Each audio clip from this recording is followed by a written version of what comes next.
Boa noite a todos. Hoje é 5 de março de 2025. Hoje começou a quaresma, quarta-feira, cinza. Estou vindo à missa. Estava ajudando a tocar na missa, cantar.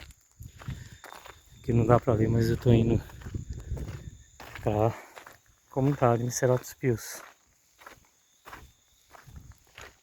Missões. Ainda devo andar uns 4 km, eu acho. Agora são 9 horas da noite. Aqui é tudo mato, né? Tem uma lua lá em riba, acho que deu pra ver a lua. E é muito bom a gente viver em missão. Essa semana que passou até hoje teve muitas missões, graças a Deus. Porque Deus ele nos dá a oportunidade de participar do reino de Deus já aqui na terra, né? E quando a gente tem compromissos com as coisas de Deus, a gente fica feliz, a gente fica assim, como se estivesse mesmo já vivendo um pouquinho do céu aqui na terra, sabe? Então se você tiver algum compromisso com a igreja, com a coisa de Deus, por exemplo, compromisso com a Bíblia, nessa quaresma, entende? Faz um compromisso com a Bíblia. Fala assim, vou ler os evangelhos nessa quaresma. Todo dia você lê um capítulo. Você lê os evangelhos todinho. Começa Mateus, depois Marcos, depois Lucas, depois João. Olha que penitência boa, né? Aproveita a quaresma, começa hoje para fazer um sacrifício, para você saber mortificar a carne, dominar o seu corpo, sua mente, né? E quando a gente sacrifica a nossa vontade, a vontade de Deus prevalece. E a gente consegue ir treinando, dominar os desejos, né? Desejos de ficar muito tempo no celular, desejos de... Por isso que tem o jejum da carne, né? Alguns jejuns, para quê? Para a gente saber controlar os nossos desejos e saber equilibrar e focar e principalmente saber colocar as nossas vontades e desejos para as coisas de Deus. Não é fanatismo, porque já que a gente vai morrer, todo mundo vai morrer, tá morrendo gente todo dia, toda hora. E já que a gente acredita na ressurreição, quem acredita na Bíblia, Jesus ressuscitou durante 50 dias, andou, depois de morto, corpo glorioso, então existe ressurreição. Já que a gente vai viver eternamente, o que custa a gente poder tentar viver já o céu aqui na terra para quando a gente morrer a gente continuar, né? Por toda a eternidade aquilo que a gente viveu aqui. Então a gente precisa treinar o céu já aqui na terra. Isso não é fanatismo. E na realidade isso é muito sério. E o que é treinar o céu aqui na terra? É treinar a viver as coisas aqui na terra que a gente leva para o céu.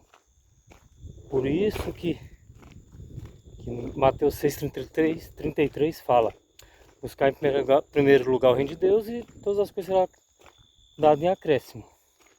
O que é buscar em primeiro lugar o reino de Deus? Buscar em primeiro lugar o reino de Deus é buscar Deus. Você acorda, antes de você colocar o pé no chão, você faz o sinal da cruz, faz o Espírito Santo de Deus, fica comigo hoje, vamos junto e seja amigo de Deus, né? Para isso que Deus criou a Bíblia, para ser seu amigo. Deus criou a Bíblia para falar com a gente através da palavra da Bíblia. Como é que Deus criou a Bíblia? Deus criou a Bíblia desde o começo da civilização, entendeu? As pessoas foram escrevendo em papiros alguns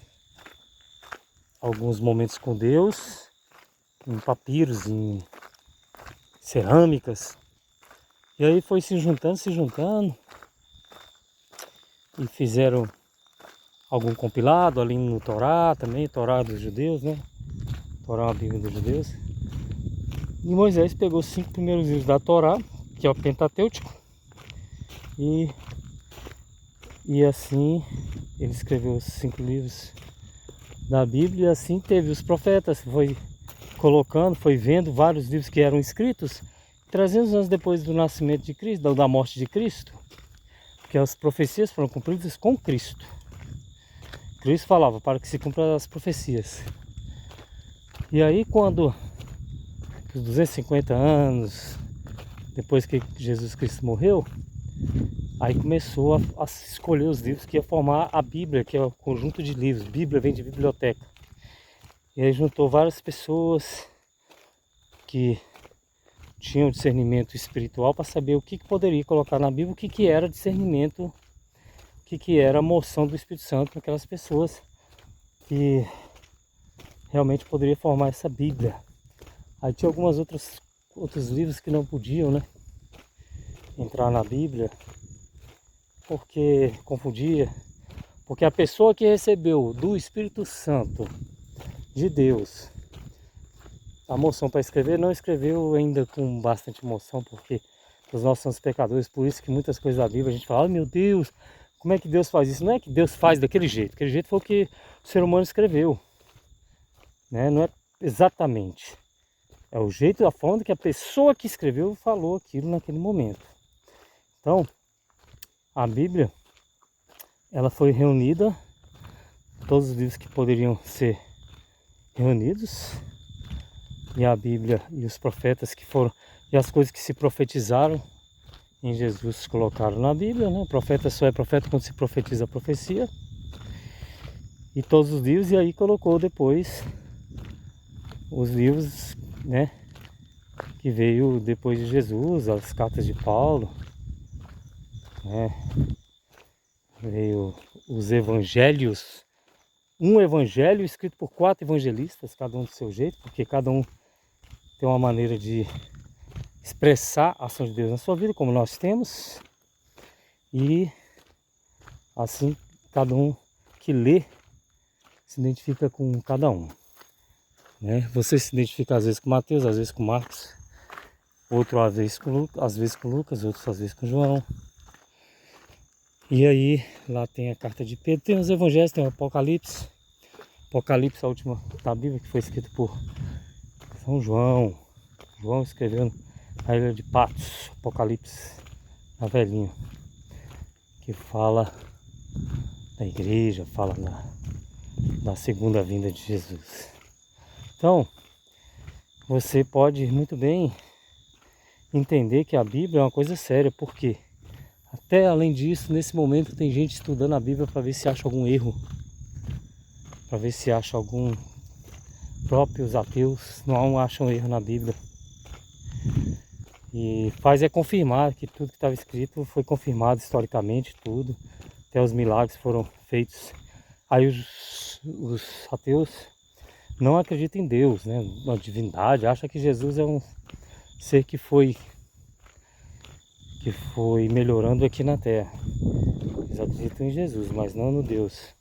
Mas também não acha erro na Bíblia. Então a Bíblia realmente, que muitas vezes as pessoas falam assim, tá na Bíblia, aí o outro fala, e daí que tá na Bíblia? Eu estou explicando a importância da Bíblia. Então essa quaresma, tenta conversar com Deus através da Bíblia, tenta fazer esse esforço de ler um capítulo do Novo Testamento. Comece em Mateus, um capítulo do Novo Testamento todo dia. Chega no final da quaresma, 40 dias, você já leu o Evangelho, os evangelhos todos. Maravilha! Você vai passar pela paixão de Cristo, tudo que Jesus passou por nós. Então tudo isso é para você aproximar do céu. Para você, quando morrer, estar preparado para ir para o céu. Quando você morrer e Jesus, Deus chamar, você ouvir seu nome e saber que aquela voz é de Deus, né? Deus quer isso. Quer que a gente busque Ele o tempo todo, orar sem cessar, em todo momento, como fala em Efésios 6, versículo 12 ou 13, eu acho. Então, por quê? Ele precisa da gente? Não, porque a gente precisa dele. E ele não vai participar da nossa vida se a gente não querer. Então na Bíblia fala para pedir, pede, bate na porta. Pedir o quê? Pede para o Espírito Santo de Deus fazer parte da sua vida. Acorda antes de botar o pé no chão, pede para o Espírito Santo de Deus cuidar do seu dia. Nos momentos vai pedindo a ação do Espírito Santo de Deus. Na hora de dormir, faz pede para o Espírito Santo de Deus cuidar do seu sono. Lembra do que você fez no dia. Quando for dormir, não dorme de qualquer jeito, não lembra. Algumas coisas você pede perdão, outras coisas você agradece. Lembra desde que você acordou, fiz isso, fiz aquilo, fiz aquilo. Isso é maravilhoso pensar isso. Aí vai falando com Deus, conversando, entendeu? Então Deus quer ser nosso amigo. Deus quer ser nosso amigo, né?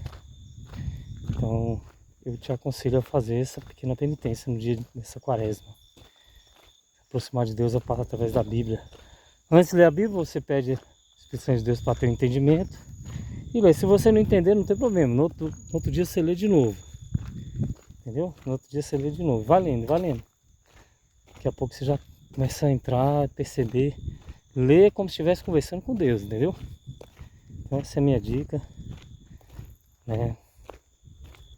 Graças a Deus, se a gente estiver fazendo as coisas de Deus, para Deus, com Deus e as coisas, a gente vai conseguindo entender um pouquinho, sofrendo menos, aí vive aquela paz que Deus tanto fala. Falou para os apóstolos lá, vai falar, a paz esteja contigo. É a paz de você saber que tem um reino do céu esperando você. É a paz de você saber que você, se você tiver fé e acreditar nas coisas de Deus aqui, pode cair o meu à direita, 10 mil à esquerda, os dados informados do inimigo vai bater e vai cair no chão, porque vai querer que você sofra, que você fica nervoso.